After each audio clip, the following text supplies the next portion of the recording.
Bem-vindos à terceira parte de Arte da Guerra, desta vez para pedirmos ao embaixador Seixas da Costa que analise aquilo que tem sido a atividade política na Catalunha, numa altura No País em Vasco, que. no País Vasco, António. Peço desculpa, Estamos a falar peço desculpa. do País Vasco. É verdade, no País Vasco. Estavam as duas em paralelo, Catalunha e País Vasco. E que, de algum modo, vai continuar a manter a crise política em Espanha fortemente acesa. Como é que tem visto tudo o que está a acontecer no país vizinho? As eleições autonómicas no País Vasco tinham como ponto interessante de perceber em que medida é que os nacionalistas, aqueles que defendem a independência do País Vasco, cresciam em termos eleitorais e, em particular, em que medida o partido mais radical, o Bildu, que é um partido, enfim, que tem uma origem no Arribatasuna, que por sua vez era a cara política da ETA, ETA essa que desapareceu já há 13 anos e que, enfim, desapareceu nas suas ações, há 6 anos que foi dissolvida, mas o Bildu continua a ser visto como essa face mais radical do independentismo. E a questão que estava a tentar perceber em que medida é que o Bildu conseguia subir, em que medida é que o Partido Nacionalista Vasco, que é um partido que tem uma postura mais moderada e que é um partido que vive liderar o País Vasco em aliança com os socialistas, em que medida é que esse partido se sustentaria no poder.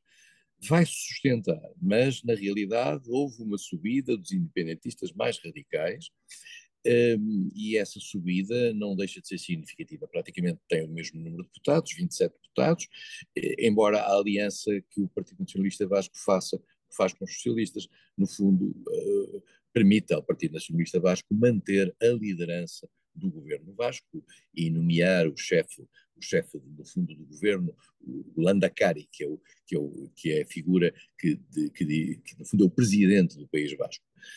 Um, Houve aqui pontos interessantes, que foi perceber que o Cidadano, peço desculpa, o SUMAR, que era o partido da vice-presidente do governo central, conseguiu a eleição, eh, conseguiu, o Podemos desapareceu, o Vox manteve só um deputado, o PP subiu ligeirissimamente, os socialistas mantiveram-se, mais ou menos, o que significa, portanto, que não havendo um recuo de qualquer dos lados, de certa maneira, embora o Partido Nacionalista Vasco tenha perdido alguns deputados, consegue manter a liderança.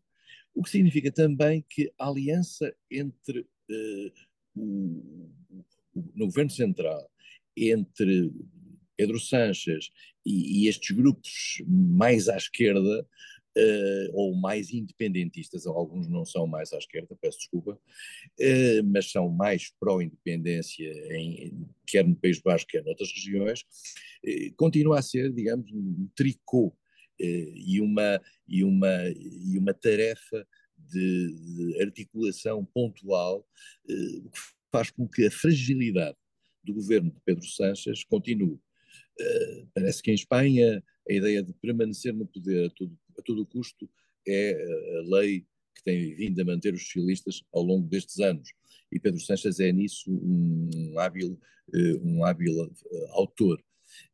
Mas não sei em que medida é que a subida de alguns elementos mais radicais não pode fazê-los tentar a puxar o tapete mais cedo ou mais tarde a Pedro Sánchez. É um sistema muito complicado, é uma situação, digamos, muito difícil, aquela que marca o cotidiano espanhol. O governo espanhol mantém-se no poder graças a uma política de alianças muito arriscada, que muitos espanhóis consideram, inclusivamente, ser pouco patriótica relativamente à própria afirmação da continuidade da unidade espanhola, mas que, aparentemente, por este tricô político, é possível manejar todas estas cores e é possível, pelo menos, permanecer no poder. O facto de o PSOE não descer abruptamente, como alguns analistas achavam que iria acontecer, e por outro lado, esse outro facto que é o Partido Popular não disparar em termos de de votação acaba por conferir alguma, voltamos ao oxigênio, uma bolsa de oxigênio a Pedro Sanches. O Partido Popular tem dentro de si tensões várias. E essas tensões não foram dissipadas com as últimas eleições, em que o Partido Popular teve um resultado muito honroso e bastante razoável sobre a liderança de Feijó, e Feijó é uma liderança que vem da Galiza e que substituiu Pablo Casado, que era um jovem que tinha feito uma afirmação grande dentro do partido, mas que, entretanto, acabou por ser afastado internamente por várias tensões.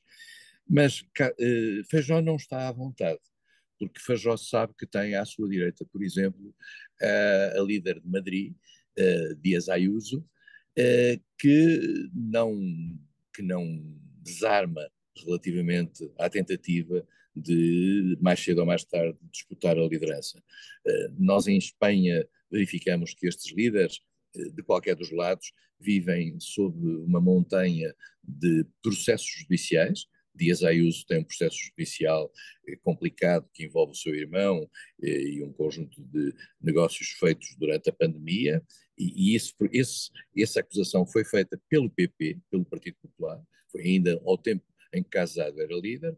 Agora tem outra acusação denunciada pela esquerda, que tem a ver com o seu marido e com dívidas ao fisco, etc.